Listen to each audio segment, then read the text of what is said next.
Hello student, welcome to আমার YouTube channel school all info. আমি তোমাদের পরিবেশ ও বিজ্ঞান টিচার। তো আজকে আমাদের টপিক হচ্ছে পরিবেশ ও বিজ্ঞানের ভৌত পরিবেশ চ্যাপ্টারের সেকেন্ড চ্যাপ্টার, যেটা হচ্ছে স্পর্শ ছাড়া ক্রিয়াশীল বল। এটা আমি পার্ট অন করাবো আজকে। আর আগের দিনে আমাদের চ্যাপ্টার শেষ হয়ে গেছিল। আজকে টপিক হচ্ছে স্পর্শ ছাড়া ক্রিয়াশীল বল। এর আগের দিন যে টপিকগুলো ছিল ঘর্ষণ, তারপরে এমনি যে বল প্রয়োগ করছি, ফুটবলে মারছি, সেগুলো প্রত্যেকটা ছিল স্পর্শ করতে বলগুলো, মানে প্রয়োগ করার জন্য। বল প্রয়োগ করার জন্য আমাদের স্পর্শ করতে হয়, কিন্তু সেখানে স্পর্শটা হচ্ছিল না। আজকে দেখবো আরেক ধরনের বল, সেটা হচ্ছে স্পর্শ ছাড়া ক্রিয়াশীল বল। উদাহরণ হচ্ছে তোমার গ্র্যাভিটি প্লাস যে তড়িৎ চুম্বকীয় যে বলগুলো হয়, সেগুলো স্পর্শ ছাড়া প্রতিক্রিয়া বল বলা হয়। আমাদের আছে দেখছি আজকে টপিক হচ্ছে অভিকর্ষ মহাকর্ষ। স্লাইডে লেখা আছে। তো এর আগে একটা কথা বলি, অভিকর্ষ মহাকর্ষ বলার আগে, যে আমাদের পৃথিবী হচ্ছে বিভিন্ন রহস্য দ্বারা ভর্তি। এই ইউনিভার্স রহস্য দ্বারা ভর্তি। তার মধ্যে একটা রহস্য হচ্ছে তোমার এই অভিকর্ষ আর মহাকর্ষ বল। তোমরা কোনদিন ভেবে দেখেছো যে বলকে উপরে ছড়ে দিলে নিচের দিকে কেন পড়ে? তারপরে বৃষ্টি হচ্ছে, সেটা নিচের দিকে কেন নেমে আসছে? বা গাছ থেকে কোনো আম পড়ছে বা আপেল পড়ছে, সেটা নিচের দিকে কেন পড়ছে? এই যে এখানে একটা পেন আমি নিচের দিকে ছড়ে দিচ্ছি, ছেড়ে দিচ্ছি, ছুটছিও না, এই পেনটা ছাড়ছি, দেখো নিচের দিকে পড়ে গেলো। কেন পড়লো এটা? এটা এরকম কোনো কোশ্চেন আছে? অ্যাকচুয়ালি এটা নিচের দিকে পড়ছে এই কারণেই, নিজের নিশ্চয় না কোনো বলে টানছে এই জিনিসটাকে। পেন বা বল, কোনো বস্তু বা পৃথিবীতে বৃষ্টিতে জল পড়ছে উপর থেকে নিচে, টানছে নিশ্চয়। না টানলে কি হয়েছে? ত্বরণ সৃষ্টি হচ্ছে না, আস্তে আস্তে বেগ কিন্তু বাড়ছে। কলমটা যখন পেনটা ফেললাম, এর বেগ আস্তে আস্তে বাড়ছে। মানে ত্বরণ সৃষ্টি হচ্ছে। ত্বরণ সৃষ্টি কেন হচ্ছে? ত্বরণ সৃষ্টি কেন হয়? ত্বরণ সৃষ্টি এই কারণে হয়, ফোর্স লাগলেই ত্বরণ সৃষ্টি হয়। তো নিশ্চয়ই কোনো ফোর্স আছে। তো সেই ফোর্সের নাম কি? সেই ফোর্স হচ্ছে গ্র্যাভিটেশনাল ফোর্স বলে, যেটাকে বাংলায় বলে মহাকর্ষ বল। তো এই যে মহাকর্ষ বলের যে সংজ্ঞাটা, সেটা দেখো, যে এই বিশ্বের যে কোনো দুটি বস্তু কণা তাদের সংযোজক সরলরেখা বরাবর একে অন্যকে সমান মানের যে বল দ্বারা আকর্ষণ করে, তাকে বলা হয় মহাকর্ষ বল। মহাকর্ষ বল সবসময় আকর্ষণীয়, কোনো বিকর্ষণ হবে না। এই বলটা কোনোদিন বিকর্ষণ বল হবে না, সবসময় একেবারে আকর্ষণ করবে। আর মহাবিশ্বের যে কোনো দুটি বস্তু কণা, এই যে পেনটা, যেটা এত ছোট একটা বস্তু কণা, এই পেনটা আমার মধ্যে একটা আকর্ষণ বল আছে, এটা হলো মহাকর্ষ বল। এই যে বোর্ড যেটাতে লিখছি আপাতত আমি, প্লাস যে ক্যামেরার সামনে তোমার সাথে কথা বলছি, এটা এই ক্যামেরার মধ্যে প্লাস আমার মধ্যে একটা আকর্ষণ বল কাজ করছে, সেটাকে বলে মহাকর্ষ বল। ওকে, মানে এই বিশ্বে যত বস্তু আছে, যে কোনো দুটি বস্তু নিয়ে নিই, ওদের মধ্যে যে আকর্ষণ বল কাজ করবে, মানে সমান মানের বল কাজ করবে, সেটাকে বলা হয় মহাকর্ষ বল। আর মহাকর্ষ বলের একটা ধর্ম আছে, যে এটা বস্তুর ভরের উপর নির্ভর করে। যে বস্তুর ভর যত বেশি হবে, তার মহাকর্ষ বলের মান তত বেশি হবে। ভরের বস্তুর ভরের কারণে এই বল সৃষ্টি হয়। যদি বলে যে মহাকর্ষ বলের কারণ কি, সৃষ্টি হওয়ার কারণ কি, মহাকর্ষ কেন আছে, তো যার ভর আছে তারই মহাকর্ষ বল থাকবে। এটা ছোট্ট ছোট্ট বস্তু, যে ধরি আমরা ইলেকট্রন যদি ধরে নিই না, ইলেকট্রন বা প্রোটন, ওদেরও একটা মহাকর্ষ বল আছে, ওখানে আলাদা বল সেটা বলে। হ্যাঁ, তো মহাকর্ষ বল বস্তু ভরের সমানুপাতিক, মানে বস্তুর ভর যত বাড়বে তত মহাকর্ষ বল বাড়বে। আর অভিকর্ষ বলতে পারে, অভিকর্ষ বল মহাকর্ষ বল সেম জিনিস বলতে গেলে। কারণ মহাকর্ষ বলের একটা ভাগ হচ্ছে অভিকর্ষ বল, মানে মহাকর্ষ বলের মধ্যে অভিকর্ষ বল পড়ে, তাই তোমরা অভিকর্ষ বলটাকে অপর নাম দিয়ে মহাকর্ষ বল বলতে পারে। তো অভিকর্ষ তখনই হয় যখন পৃথিবী চলে আসবে একটা, এই বস্তু দুটোর মধ্যে। আমরা দুটো বস্তু বলছিলাম না, যে মহাবিশ্বের যে কোনো দুটো বস্তু, তো দুটো বস্তুর মধ্যে যখন একটা পৃথিবী চলে আসবে আর একটা অন্য বস্তু, এই পেনটা আর পৃথিবীর মধ্যে, আমি পৃথিবীর মধ্যে, এই যে সামনে যে বোর্ড আছে এর আর পৃথিবীর মধ্যে যে বলটা, সেটা বলা হয় অভিকর্ষ বল। যখন দুটো বস্তুর মধ্যে একটা পৃথিবী চলে আসবে, তখনই বলে সেটাকে অভিকর্ষ বল। দেখো লেখা আছে যে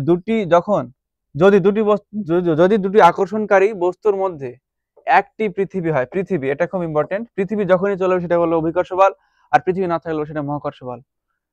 যদি পৃথিবী হয়, তাহলে সেই আকর্ষণ বলকে অভিকর্ষ বল বলা হয়। অর্থাৎ পৃথিবী কোনো বস্তুকে তার কেন্দ্রের দিকে যে বল দ্বারা আকর্ষণ করে, তাকে বলা হয় অভিকর্ষ বল। এটা এক প্রকারের মহাকর্ষ বল। বললাম তো এক প্রকার মহাকর্ষ বলই তো না, কারণ ওই যে দুটি বস্তুর মধ্যে যে সমানের আকর্ষণ বল কাজ করে, সেটা বলে মহাকর্ষ বল। আর সেখানে খালি পৃথিবী নিয়ে আসছি একটা বস্তুর মধ্যে, সেটা পৃথিবী নিয়ে এলে সেটাকে বলা হয় অভিকর্ষ বল। তাহলে অতএব অভিকর্ষ বল এক ধরনের মহাকর্ষ বল। আর আরেকটা পয়েন্ট আছে এখানে, যে সকল মহাকর্ষ বল কিন্তু অভিকর্ষ বল নয়। দেখো সবকিছুই মহাকর্ষ বল, দুটো বস্তুর মধ্যে যে আকর্ষণ বল কাজ করে সেটাকে বলে মহাকর্ষ বল। হ্যাঁ, কিন্তু অভিকর্ষ বল তখনই বলো যখন পৃথিবী চলে আসবে, সেটাকে অভিকর্ষ বল বলবো। তাই সকল মহাকর্ষ বল অভিকর্ষ বল নাই, আর অভিকর্ষ বলকেই মহাকর্ষ বল বলা হয়। নেক্সট দেখে নিলাম মহাকর্ষ বল অভিকর্ষ বল। এখানে ধরো দুটো বস্তু দেওয়া আছে m1 m2, ধরি এদের মাস সেম ধরলাম। হ্যাঁ, এখানে উপরে লিখে দিচ্ছি m1 = m2, আর m মানে মাস, কিন্তু m দ্বারা মাস বলেছি তো, মাস মানে ভর, এদের ভর হচ্ছে m1 বস্তুর মাস, এর মাস হচ্ছে m2। আর দুটো সেম, দুটো ভরের সেম ভরের দুটো বস্তু আছে। আর এদের সেন্টার যে কেন্দ্রের মধ্যে দূরত্ব আছে d, ডিস্টেন্স বা r, তুমি আরও বলতে পারো d বলতে পারো, আমি লিখে রেখেছি এটা বোঝানোর জন্য, জাস্ট d অথবা r। হ্যাঁ, বস্তু আছে। তো এদের মধ্যে মহাকর্ষ বল আমরা বের করে দেখবো, যেটা স্যার আইজাক নিউটনের সূত্র দিয়ে গেছিল, ওই সূত্রটাই আমরা লিখবো এখানে, পরবর্তীতে যে প্রমাণটা আছে সেটাই করব। আর তার আগে এটা দেখানো যে মহাকর্ষ বল দূরত্বের উপর নির্ভর করে, এটা মনে রাখো, এটা একটা মনে রাখার পয়েন্ট, যে মহাকর্ষ বল দূরত্বের উপর নির্ভর করে না, কি হয় নির্ভর করে না, দূরত্বের উপর ব্যস্তানুপাতিক, দূরত্বের সঙ্গে না, খালি ব্যস্তানুপাতিক না, বর্গের ব্যস্তানুপাতিক, আচ্ছা দূরত্বের অন বাই ডিস্টেন্সের স্কয়ার, দূরত্বের বর্গের ব্যস্তানুপাতিক, মানে দূরত্ব তো বাড়বে তত মহাকর্ষ বল কমবে, এই যে ডিস্টেন্স যত বাড়বে তত মহাকর্ষ বল কমবে, দূরত্বের বর্গের ব্যস্তানুপাতিক। তো স্যার আইজাক নিউটন যে সূত্রটা দিয়েছিলেন যে force varies as with m1 and m2, এর আগে দেখলাম তো যে মহাকর্ষ বল মাসের উপর নির্ভর করে, সেটা লিখেছি দেখো, যে ফোর্স মহাকর্ষ বল, এটা অভিগম মহাকর্ষ বল varies as with m1 and m2, এদের উপর ডিপেন্ড করে যে m এর মান যত বাড়বে, এই দুজনের মান, যে কোনো একজনের মান বা দুজনের মান যদি একসাথে বাড়ে তাহলে f এর মান বাড়বে। আর একটা সম্পর্ক হয় f varies as one by d square, distance মানে দূরত্ব, বস্তুর দ্বয়ের কেন্দ্রের মধ্যে যে দূরত্ব আছে, দুটো বিন্দু বস্তুর মধ্যে যে দূরত্ব আছে সেটা হচ্ছে আমরা d দ্বারা প্রকাশ করব, এবং আর সম্পর্কটা হচ্ছে অন বাই d স্কয়ার, দূরত্বের বর্গের ব্যস্তানুপাতিক, ব্যস্তানুপাতিক এটা না। তো এটা কি করে আবার আমরা ভেদ দেখবো এবার, ভ্যারিয়েশন। এই ভেদ অ্যাকচুয়ালি তোমাদের ক্লাস 10 এ আছে, জাস্ট দেখে নাও যে কিভাবে আসছে, আর সূত্র মনে রাখতে হবে, এখান থেকে পরীক্ষাতে কোশ্চেন আসতে পারে, অঙ্ক আসতে পারে।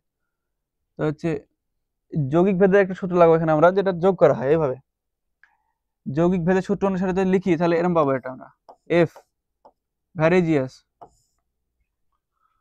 m1 m2 m1 m2 by d square, এটা ভ্যারিয়েশন। এটা যদি উঠে দিই একটা ধ্রুবক পাবো কিন্তু,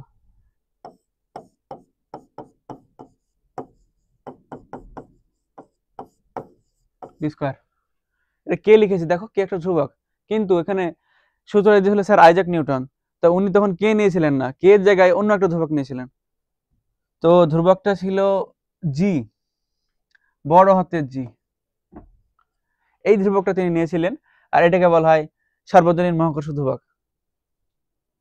এরপরে আছে আমাদের যেটা একটু দেখলাম, স্যার আইজাক নিউটনের সূত্রটা এক্ষুনি প্রমাণ করলাম, যেটা অ্যাকচুয়ালি দেখালাম, যেটা সেটা এখানে লেখা আছে স্যার আইজাক নিউটনের মহাকর্ষ সূত্র, গ্র্যাভিটেশনাল ল। তো এই যে স্যার আইজাক নিউটন আছেন না, যে বিজ্ঞানী ইনি, তাই এনার কর্তৃত্ব ফিজিক্সে মানে ভৌত বিজ্ঞানে প্রত্যেকটা জায়গাতে আছে, আলো তাপ থেকে শুরু করে, প্লাস গতিসূত্রতে পড়েছি আমরা first class, second class, third class, প্রত্যেকটা জায়গাতে এনে কর্তৃত্ব বর্তমান, ফাদার অফ ফিজিক্স বলা যেতে পারে এনাকে। তো ইনি যে সূত্র দিয়েছিলেন যে দুটি বিন্দু বস্তুর মধ্যে ক্রিয়াশীল আকর্ষণ বল, এটা মহাকর্ষ বল কিন্তু সবসময় আকর্ষণ হয়, বিকর্ষণ হয় কোনোদিন, বিকর্ষণ কখনো হয় না, সবসময় আকর্ষণ হয়, এটা মহাকর্ষ যে বলটা হয়, বলের মান তাদের, এটা তাদের হবে, হ্যাঁ, তাদের ভরের গুণফলের সমানুপাতিক, এবং তাদের মধ্যে সরলরৈখিক দূরত্বের, সরলরৈখিক কিন্তু দূরত্ব বলেছি, এই দুটো যদি বস্তু নেই, এই দূরত্ব না, এটা দূরত্ব বলে কিন্তু এটাও না, এই যে সরলরৈখিক দূরত্ব, যে সরণ বলে যেটাকে অ্যাকচুয়ালি বাংলায় এই ভৌত বিজ্ঞানে, যে সরলরৈখিক দূরত্ব মানে বিন্দুদ্বয়ের বা বস্তুর সেন্টারের যে সরলরৈখিক দূরত্ব, এই দূরত্বটাকে বলা হয়, এই দূরত্বের বর্গের ব্যস্তানুপাতিক, এটা ভ্যারিজিয়াস হবে, এটাও ভ্যারিজিয়াস হবে, হ্যাঁ, f varies as m1 into m2 আর f varies as 1 by d square. তারপরে উনি স্যার আইজাক নিউটন একটা ধ্রুবক দিয়েছিলেন, যেটাকে বলা হয় সর্বজনীন মহাকর্ষ ধ্রুবক g, f equal to g m1 m2 by d square বা d স্কয়ার, যা ইচ্ছা। ওকে, g হচ্ছে সর্বজনীন, যেটা বলছিলাম একটাকে, g হলো সর্বজনীন মহাকর্ষীয় ধ্রুবক, সর্বজনীন মহাকর্ষীয় ধ্রুবক। এই সর্বজনীন মানে কি? সর্বজনীন মানে হচ্ছে ইউনিভার্সাল, যেটা ইংলিশে বলে ইউনিভার্সাল, মানে এর মান কখনো চেঞ্জ হয় না। তুমি মহাবিশ্বের যেখানে চলে যাও না কেন, জি এর মান সর্বদা সেম থাকে। তুমি পাহাড়ের উপর চলে যাও, পৃথিবী থেকে, পৃথিবী বা সমুদ্র নিয়ে চলে যাও, জি এর মান কোনোদিন চেঞ্জ হবে না, এটা সব সময় এর মান সেম থাকবে, যার মান হচ্ছে 6.67 ইন্টু 10⁻11। আর একক হচ্ছে এসআইতে newton metre square per KG square. আর সিজিএসটা পরে আসছে, সিজিএসটা এভাবে আসবে না, এটা হিসাব করে আসছে ওটা, এটা মনে রাখবে। এসআই ইউনিটের জি এর মান হচ্ছে 6.67 into 10⁻11 newton KG, newton metre square per KG square. আর জি এর এসআইতে যেটা বললাম newton metre square per KG square.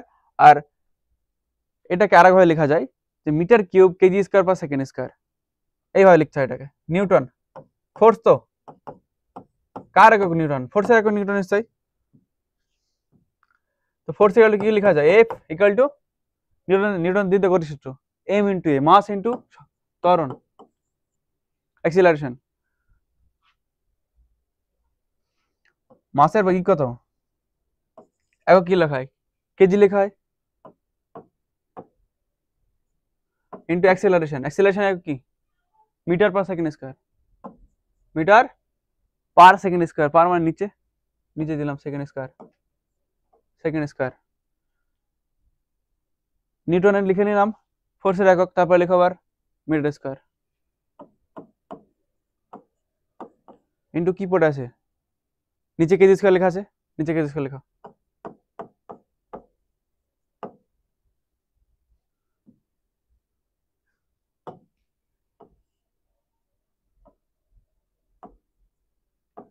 একটা কেজি, একটা কেজি কেটে দিলাম, তাই তো, তাহলে কি থাকলো, মিটার স্কোয়ার, এটা স্কোয়ার এটা কিউব না,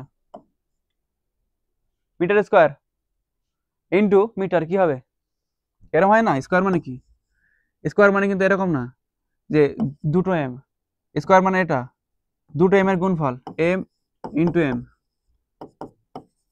এম স্কোয়ার মানে, তাহলে এম কিউ, তাহলে এম স্কোয়ার সাথে একটা এম গুণ করলে কি লিখবো, এম কিউব লিখবো এটাকে, M into M square equal লিখবো এম কিউব, তাই তো। তাহলে উপর কি, তাহলে এম কিউব, একটা কেজি কেটে গেছে, আর নিচে কি আছে, এম কিউব বাই কি আছে, কেজি ইন্টু সেকেন্ড স্কোয়ার,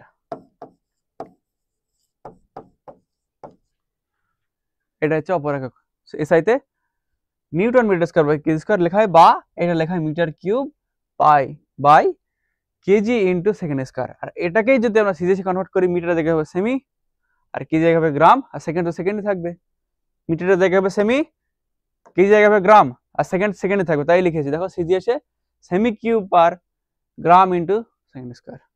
দেখতে পাচ্ছি বোর্ডে একটা কোশ্চেন লেখা আছে, 10 কেজি ভরের দুটি বস্তুকে 5 মিটার দূরত্বে রাখা হয়েছে। 10 কেজি ভরের দুটি বস্তু, এটা একটা বস্তু ধরো, এটা একটা বস্তু, 10 কেজি ধরো ওজন, 10 কেজি, 10 কেজি, 10 কেজি, এটা দূরত্ব বলেছিলাম তো, সরলরেখী দূরত্ব সূত্র লাগানো যায় না, তাই সরলরেখী দূরত্ব নিশ্চয় বলে দিবে 5 মিটার, এটা 5 মিটার রাখা হয়েছে। তাদের মধ্যে ক্রিয়াশীল মহাকর্ষ বলের মান কত, সূত্র কি ছিল, সূত্র ছিল F equal to G into m1 into m2 by D square, মধ্যবর্তী দূরত্বের বর্গের ব্যস্তানুপাতিক। পাশে লিখছি, জি এর মান জি রাখছি হিসাবে সুবিধার্থে, জি এর মান লিখলে এখন সেই অন্য ধরনের মান চলে আসবে। 10 কেজি ভরে দুটো বস্তু, 10 into 10 by D square, D distance কত, 5 মিটার, 25 কত, 5 এর স্কোয়ার 25, 25 লেখা ইকুয়াল টু কত, 100 বাই 25, 4 দিয়ে কাটলে কত হবে, এই 25 4 25 কত, 100 হয়, তাহলে উপরে কি তাহলে 4 জি। এই জি কিন্তু গ্র্যাভিটেশনাল কনস্ট্যান্ট, যেটা স্যার আইজাক নিউটন দিয়েছিল, ওটা অন্য জি না কিন্তু, হ্যাঁ, তো 4 জি, বা জি এর জায়গায় তুমি এটা লিখতে পারো 6.67 ইন্টু 10⁻11, এটা হচ্ছে উত্তর। এটা কি পয়েন্ট লেখা আছে দেখো, এটা তোমার বইয়ে লেখা আছে, কোনতে লিখেছি, যে কোনো বস্তুর মহাকর্ষীয় প্রভাব অসীম দূরত্ব পর্যন্ত বহাল থাকে। অসীম মানে কি, অসীম দূরত্ব মানে, এই অসীম দূরত্ব না, এই কনসেপ্টটা আলাদা, ফিজিক্সের বিশেষ করে আলাদা। আমাকে যদি এখনই বলা হয় যে তুমি এখান থেকে লন্ডন যাও, হেঁটে যাও, তাহলে ওটা আমাকে অসীম লাগবে। যখন এক্ষুনি যদি প্লেন দিয়ে দেয় কেউ আমাকে, তাহলে ওটা অসীম লাগবে না, ওটা সম্ভব হয়ে যাবে। আর এখন যদি পিঁপড়েকে বলি, একটা পিঁপড়েকে, ছোট পিঁপড়েকে বলে যে তুমি 2 কিলোমিটার হেঁটে যাও, তার কাছে অসীম নিশ্চয়ই, অনেক দূরত্ব না তার কাছে, পিঁপড়ে ছোট। আর ওই ক্ষেত্রে ওখানেও যদি আমাকে বলা হয় তুমি হেঁটে চলে যাও, তো আমার কাছে কোনো ব্যাপার না, চলে যাবো নিশ্চয়ই। তো অসীম এবার চেঞ্জ হয়, যে সাপেক্ষে চেঞ্জ হয় জিনিসটা। যে অসীম মানে যে এরম অসীম মানে যে মহাবিশ্বের শেষ প্রান্ত থেকে অসীম বলে, এরম না। ফিজিক্সের ভাষা অসীম হচ্ছে যেটা তোমার দ্বারা সম্ভব না, ওই মুহূর্তে তোমার দ্বারা সম্ভব না, বাট ওই সময় যদি কিছু চেঞ্জ করে দেয় সেটা সম্ভব হতে পারে, কিন্তু ওই মুহূর্তে সম্ভব না, সেটাকে তোমার ক্ষেত্রে অসীম বলা হবে। আর অসীম ইকুয়াল এরকম লেখা হয়, কোনো কিছুকে 0 দিয়ে ভাগ করলে ইনফিনিটি হয়। আর 0কে কোনো কিছু, কোনো সংখ্যা 1 বা 2 যা ইচ্ছা ডট ডট ডট 1 2 3 4 5 6 7 যা ইচ্ছা দাও, 0 আসবে। কারণ 0 মানে কি? 0 মানে কিছুই নেই সেখানে, কিছুই নেই, একটা জায়গায় কিছু নাই। ধরো এই পার্টটা কিছু নেই এখানে, 0 কিছুই নেই, কিছু লিখিনি, এখানে আমি 2 ভাগ করলাম এটা, বা 3 ভাগ করলাম, বা 4 ভাগ করলাম, কিছু থাকবে? কিছুই নেই, সেটাকে ভাগ করছে আবার, কিছুই নেই উত্তর আসবে, তাহলে 0 কিছু ভাগ করলে সে 0ই আসবে। ওকে। আর এটা 0, যে নিচে যেখানে কিছুই নেই, উপরে 1 যেখানে কিছুই নেই, মানে অস্তিত্বই নাই যার, আর সেখানে 1 অস্তিত্ব আছে, নিশ্চয়ই কিছুর অস্তিত্ব আছে না?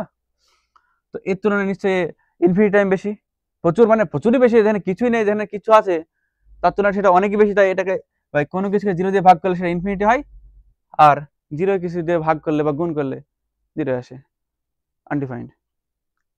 লেখা আছে, ধরা যাক এম ও এম ভরের দুটি বস্তু কণার মধ্যে দূরত্ব ডি পরস্পরকে এফ মহাকর্ষ বল দ্বারা আকর্ষণ করছে।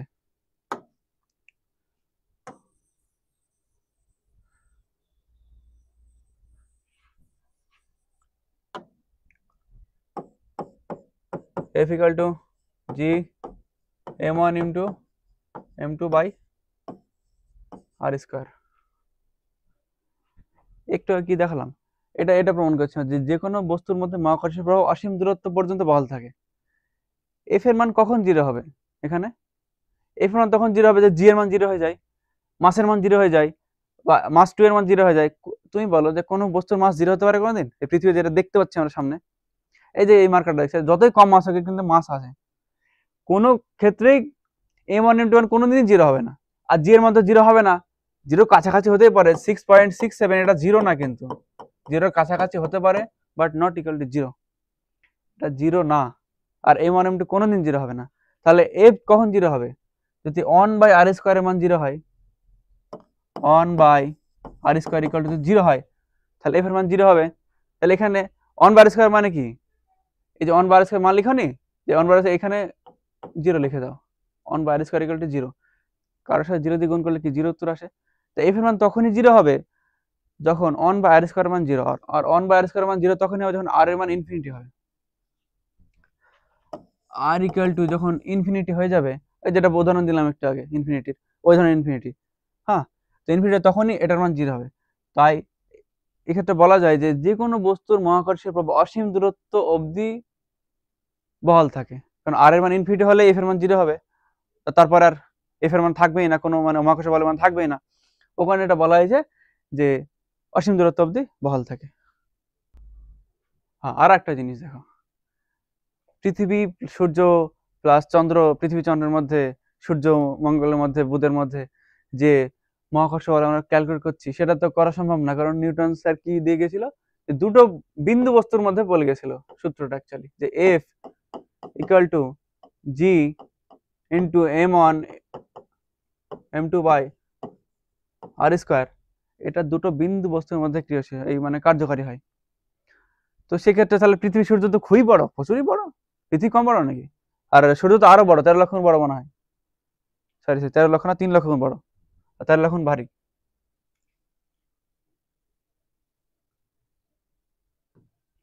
তো সেক্ষেত্রে কিভাবে লাগাবো? দেখো লেখা আছে, এই সূত্রটা কিভাবে লাগাবো, যে নিউটনের মহাকর্ষ সূত্রে দুটি বিন্দু বস্তুর কথা বলা হয়েছে, কিন্তু পৃথিবী, চন্দ্র, পৃথিবী, চাঁদ, সূর্য কিন্তু বিন্দু বস্তু নাই, বিন্দু বস্তু তো না, খুবই বড় এরা। তাহলে এদের ক্ষেত্রে মহাকর্ষ সূত্র কিভাবে প্রয়োগ করা হবে? তার উত্তর লেখা আছে, দুটি বস্তু যতই বড় হোক না কেন, তাদের মধ্যেকার দূরত্ব তাদের ব্যাসের তুলনায় যদি অত্যন্ত বেশি হয়, তাদের ব্যাসের তুলনায়, এটা একটা বস্তু, গোলাকার বস্তু, এটা পুরোটা ব্যাস, এটা গেল ব্যাসার্ধ, এটা পুরোটা ব্যাস, এই ব্যাসের তুলনায় এদের মধ্যবর্তী দূরত্ব মানে সেন্টারের যে দূরত্ব সেটা যদি বেশি হয়, অত্যন্ত বেশি, এখানে বেশি লিখিনি আমার, অত বেশি আঁকা হয়নি আমার, কিন্তু যদি অত্যন্ত বেশি হয় তখন ওই বিন্দু ওই বস্তুটিকে বিন্দু বস্তু ধরা যেতে পারে। পৃথিবী সূর্যের মধ্যে দূরত্ব কত? 15,20,00,000 কিলোমিটার হয়, কোন সময় 14,17,00,000 কিলোমিটার হয়। তাহলে এই যে ডিস্টেন্স প্রচুর বেশি ডিস্টেন্স না, আমি যদি মাঝ থেকে গিয়ে যদি দেখি দুটো বিন্দু বস্তু মনে হবে। তাই যদি বড় বস্তু যত হোক না তার ব্যাসের তুলনায় যদি তাদের মধ্যবর্তী দূরত্ব বেশি হয়, ব্যাসের তুলনায় তাদের মধ্যবর্তী দূরত্ব যদি বেশি হয়, তাহলে সেই দুটো বস্তুকে আমরা বিন্দু বস্তু হিসেবে গণ্য করতে পারি। এবং স্যার আইজাক নিউটনের সূত্রটা আমরা লাগাতে পারি যে F equal to G m1 into m2 by R square. কি লেখা আছে দেখো, তোমাদের বইয়ের কোয়েশ্চেন, এটা হয়তো পড়ে শেষে বুঝতে পারোনি, এখন সলভ করে দিচ্ছি। যে সমান ভরের দুটি বস্তু কণা একটিকে অপরিবর্তিত রাখলাম। দুটো কি দেওয়া আছে, প্রথমে দুটি বস্তু ছিল সমান ভরের, m1 ইকুয়াল টু m2 ছিল, দুটো ভরের বস্তু, সমান ভরের বস্তু, একটিকে অপরিবর্তিত রাখলাম, মানে m1 কে আমি m1 এ রেখেছি। এটা দেওয়া আছে, এটা 1 নম্বর লিখলাম, আর 2 নম্বর যেটা সলভ করতে হবে আমাদেরকে। প্রথম বস্তুকে m1 রেখেছি, তারপর অপরিবর্তিত রেখে অপরটিকে ভরের 3 গুণ করা হলো। কি করা হলো তাহলে, এটা সমান ছিল, এর তুলনায় 3 গুণ হবে, তাহলে m2 ইকুয়াল টু, কমা দিলাম এখানে, m2 equal to 3 into m1, তাই তো 3 ইন্টু m1 তো না, কি বলা হয়েছে, অপরিবর্তিত m1 কে অপরিবর্তিত রেখেছি, আর সেকেন্ড বস্তুটাকে ও 3 গুণ করা হলো, 3 ইন্টু m1, তা এবং তাদের মধ্যবর্তী দূরত্বকে পূর্বের 5 গুণ করা হলো, যেটা r ছিল, r1 ছিল, r2 equal to 5 into r1, পরবর্তী দূরত্ব সেটা 5 গুণ করা হয়েছে। তাহলে তাদের মধ্যে ক্রিয়াশীল মহাকর্ষ বল পূর্বের তুলনায় কত গুণ? প্রথমে মহাকর্ষ বল ছিল F equal to G m1 into m2 by R square. পরবর্তী লিখছি F G মাস কত, m1 ইন্টু m2 এর মান কত, m2 এর মান 3m1 বাই আর কত হয়েছে, 5 গুণ করে দিয়েছে, আর স্কোয়ার, তার 25 হবে নিশ্চয়ই, তাই না, 25। এটা দেখো তো ভালো করে, জি m1 m2, m2 এর মান তো 3m1 লিখেছি, G m1 m2 by G m1 m2 by R square, এটাকেই 25 হচ্ছে 5 আর স্কোয়ার, এখানে 25 না লিখে আমরা 5 আর স্কোয়ার লিখতে পারি।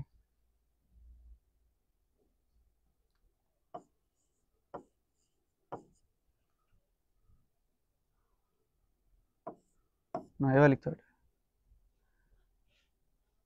যে উত্তর হবে এটা, যে জি m1 3m1 by 25 R square. এখান থেকে যে জি m1 আর m2 কে যে সাইড করি, তাহলে কি আসছে, এটা আসছে F equal to G m1,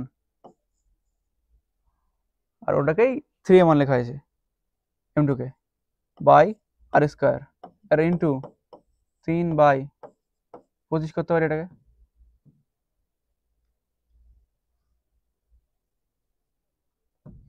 G m1 m2 R square, এটাকে আমরা f বলতে পারি, ওটাকে এটা f2 লিখে দিচ্ছি, আর এটা f1 লিখছি, তাহলে কি হবে, f2 equal to 3 by 25 f1। তাহলে পূর্বের তুলনায় কত গুণ ফোর্স বেড়েছে, 3 বাই 25 গুণ ক্রিয়াশীল বল বৃদ্ধি পেয়েছে। এ ও বি ভরের এ ও বি 1 কেজি ভরের বস্তু কণা পৃথিবী পৃষ্ঠের উপর পরস্পর থেকে 1 মিটার দূরত্বে রয়েছে, এর ফলে তাদের পরস্পরের যে বল দিয়ে আকর্ষণ করছে তার পরিমাণ কত, এটা বের করছি। m1 equal to m2 equal to 1 KG, তাই তো, পৃথিবীর উপর আছে। এখানে তোমাদের একটা বইয়ে লেখা আছে যে যদি মাধ্যাকর্ষণ শক্তি সত্যি থাকে, আছে অ্যাকচুয়ালি, তাহলে তার ফলে তো বস্তুগুলো তো একেবারের সাথে ঘর্ষণ লাগার কথা, বা অ্যাকচুয়ালি কি টক্কর খাওয়ার কথা, একে অপরের প্রতি হুমড়ি পড়ে দেওয়ার কথা, অ্যাকচুয়ালি সবসময় তো টক্কর খাওয়ার কথা, কিন্তু সেটা অ্যাকচুয়ালি হয় না। কেন হয় না সেটা দেখো, এই আকর্ষণ বলে মানে এত কম হয়, খুবই নগণ্য হয়, তার ফলে একটা বস্তু আর একটা বস্তুকে আকর্ষণ অতটা বেশি করে না যে দুজনে এসে ধাক্কা খাবে বা একে অপরের উপরে হুমড়ি খেয়ে পড়বে। 1 কেজি, আর দূরত্ব কত, আর দিয়ে আছে 1 metre, R equal to 1 metre, তাহলে এফ বের করো, F equal to G m1 m2 by R square equal to G এর মান কত 6.67 into 10⁻11 into 1 KG into 1 KG by R square R এর মান কত 1 মিটার 1। এটা যদি সলভ করি তাহলে কি আসবে সেটা দেখো। এটা সলভ করলে এরকম আসবে যে 6.67 বাই 10⁻11 মানে 10-এর পরে 1-এর পরে 11টা শূন্য দিয়ে একে ভাগ করতে হবে। 11টা শূন্য যদি ভাগ করি তাহলে কি উত্তরটা কি আছে 0.1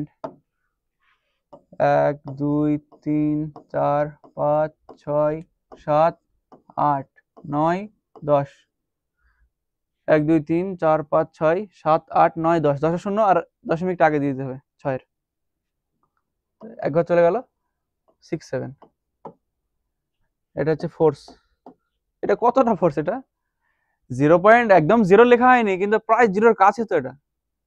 তাহলে দুটো বস্তুর মধ্যে যে ফোর্সটা লাগছে প্রায় 0-এর কাছে, এটা 0 বলা যেতে পারে না বাট 0 তো কাছে না। এই কারণে এটাই কারণ যে পৃথিবীর উপর দুটো বস্তু আছে কিন্তু তাদের মধ্যে ধাক্কা লাগছে না বা একে উপরে এসে হুমড়ি খেয়ে পড়ছে না, এটাই কারণ। ওকে, আমাদের পৃথিবী আমাদেরকে অভিকর্ষ, এটা এক ধরনের কোশ্চেন যেটা আমাদের মনে হয়তো এর আগে আসেনি কিন্তু সিলেবাসে আসে পড়ছো, প্লাস এটা কোশ্চেনটা নিয়ে এসে তোমাদের মনে নিজে নিজে কোশ্চেন করো যে অ্যাকচুয়ালি এটা হয় না কেন। ক্রিয়া প্রতিক্রিয়া একটা বল আছে নিশ্চয়ই, যে আমরা যদি কারো প্রতি ক্রিয়া করি তো সে প্রতিক্রিয়া করবে নিশ্চয়ই। পৃথিবী আমাদেরকে বল প্রয়োগ করছে, তো আমরাও নিশ্চয়ই পৃথিবীকে বল প্রয়োগ করছি। কিন্তু সব ক্ষেত্রে এরকম কেন হয় যে পৃথিবীর এটা যখন আমরা ছাড়ছি নিচে কেন পড়ছে, পৃথিবী কেন উপরে আসছে না? আমরা যখন লাফাচ্ছি এইভাবে যখন লাফাচ্ছি তখন আমি কেন নিচের দিকে আসছি, পৃথিবী কেন উপর দিকে আসছে না? কারণ ক্রিয়া প্রতিক্রিয়া বলতে সেম হয়, কেন আসছে না? কারণটা হচ্ছে পৃথিবী যে ফোর্স দ্বারা আমাকে টানছে আর আমি যে ফোর্স দ্বারা টানছি না, এর ফলে যে ত্বরণটা উৎপন্ন হচ্ছে পৃথিবীর উপরে যে ত্বরণ আমি উৎপন্ন করছি আমার ফোর্স দ্বারা, আর পৃথিবী আমার উপরে যে ত্বরণটা উৎপন্ন করছে সেটার মান খুবই নগণ্য হয়। মানে আমার দ্বারা যে ফোর্সটা আমি যে ফোর্স দিচ্ছি পৃথিবীর উপরে সেটার দ্বারা যে উৎপন্ন ত্বরণ সেটা খুবই কম, যে পৃথিবী যে ত্বরণটা আমার উপর সৃষ্টি করছে তার তুলনায়। যে পৃথিবী আমাদেরকে অভিকর্ষ বল দ্বারা টানছে আর আমরা পৃথিবীকে একই বল দ্বারা টানছি, কারণ অভিকর্ষ বলের মান সেম হয়। কিন্তু সব ক্ষেত্রেই বস্তুকে উপর থেকে ছেড়ে দিলে পৃথিবী নিচের দিকে পড়ে, পৃথিবী কিন্তু বস্তুটিকে এগিয়ে যায় না বা পৃথিবী বস্তুটিকে এগিয়ে আসে না, খালি বস্তুটা এগিয়ে যায়। কেন হয় এটা? কারণ পৃথিবী বলের দ্বারা বস্তুতে সৃষ্ট যে ত্বরণ সৃষ্টি হয় তার মান বস্তুর মহাকর্ষ বল দ্বারা পৃথিবীতে যে ত্বরণ সৃষ্টি হয় তার মান অনেক কম হয়। নেক্সট স্লাইডে তো বোঝাচ্ছি আমি। পৃথিবী আমাদের উপর যে ফোর্সটা প্রয়োগ করছে এটার মান কত? F = G m1, আর পৃথিবীর মাসকে আমি বড় হাতে লিখছি m2 লিখছে না, ওটাকে আমি বড় হাতের m, আর আমার যে মাস অ্যাকচুয়ালি যে আমার ওয়েট 66, তো সেটার ওয়েট লিখছি m দ্বারা বাই আমাদের মধ্যে ডিস্টেন্স, পৃথিবী আর আমার মধ্যে ডিস্টেন্স আর স্কয়ার। এখানে ত্বরণ বের করো। এবার ত্বরণ বের করে কার ত্বরণ বের করবো না আমার ত্বরণ। পৃথিবী আমার মধ্যে ফোর্স দিচ্ছে, পৃথিবী আমার উপর যে ফোর্স দিচ্ছে তার ফলে আমি যখন লাফাচ্ছি বা পেন্ডাল ছেড়ে দিচ্ছি ত্বরণ সৃষ্টি হচ্ছে তার প্রতি না, এরপরে যে এই ত্বরণটার মান কি হবে এর মাস দ্বারা ভাগ করতে হবে, কারণ F = কি ছিল m × a। এর যে ত্বরণ বের করি A = F/m, এটা কার মাস? যার ত্বরণ সৃষ্টি হয়েছে বা যে ত্বরণে পড়ছে, যে বস্তুটা যে ত্বরণ নিয়ে পড়ছে বা এর উপর যে ত্বরণ সৃষ্টি হয় ওই ত্বরণের মান হচ্ছে এটা, আর মাসটা হচ্ছে বস্তুটার, মানে যার ত্বরণ সৃষ্টি হয়েছে। এটাকে আমরা জি দ্বারা লিখছি।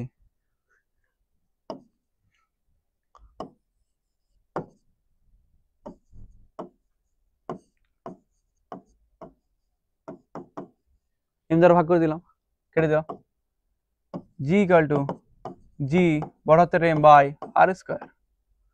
এটা হচ্ছে পৃথিবী যে বল প্রয়োগ করেছিল ওর ফলে আমার বডিতে যে ত্বরণটা উৎপন্ন হয়েছে সেটার মান হচ্ছে এটা জি।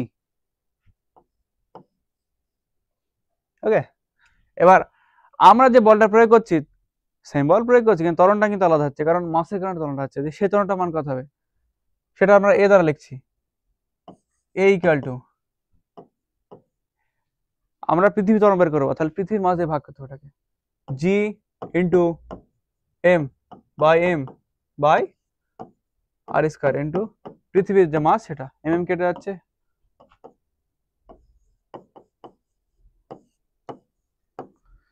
এই এম আর এম কোনটা বেশি? এটা প্রচুরই বেশি। ছয়ের পিছনে প্রায় 24টা শূন্য দিতে হবে, তারপরে পৃথিবীর মাস আসবে। আর আমার মাস কোথায়? 66। প্রচুর প্রচুর বেশি। তাহলে যার মাস বেশি হচ্ছে, এই কারণে এম বেশি এর তুলনায়, তাহলে জি আর আর এর মান সেম আছে, তাহলে যার মান বেশি হবে উপরে, তার ত্বরণও বেশি হবে, তার দ্বারা সৃষ্ট ত্বরণ বেশি হবে, তাই না? সে যে ফোর্স প্রয়োগ করছে, তাহলে এর ফলে যে সৃষ্ট ত্বরণ হচ্ছে আমার বডির প্রতি, সেটার মান বেশি জি। তাহলে অতএব জি এর মান অনেক অনেক অনেক বেশি এর তুলনায়। এই কারণেই আমরা যদি কোনো বস্তু থেকে, আমি যদি উপরে থেকে এভাবে লাফ মারি এভাবে, তাহলে আমি নিচের দিকে পড়ছি, বাট পৃথিবী আমার দিকে আসছে না। এইটাই কারণ ত্বরণ, পৃথিবীর দ্বারা যে ত্বরণ সৃষ্টি আমার বডির উপর ত্বরণ সৃষ্টি হচ্ছে, তার মান অনেক অনেক বেশি। ওকে, তাহলে আমরা ক্লাস এখানে শেষ করছি আজকে। থ্যাংক ইউ সম্পূর্ণ ভিডিও দেখার জন্য। আর যদি কোনো ডাউট থাকে অবশ্যই কমেন্ট করবে, পরের ভিডিওতে উত্তর দিয়ে দেবো। আর যদি ভিডিও ভালো লাগে থাকে লাইক করো, আর আমাদের যে স্কুলওয়ালা ইনফো যে চ্যানেলটা আছে, এডুকেশন ফর অল, এটাকে সাবস্ক্রাইব করো। ক্লাস 8 এর প্রত্যেকটা সাবজেক্টের প্রত্যেকটা ভিডিও তোমরা এখান থেকে পেয়ে যাবে। ওকে, থ্যাংক ইউ, বাই।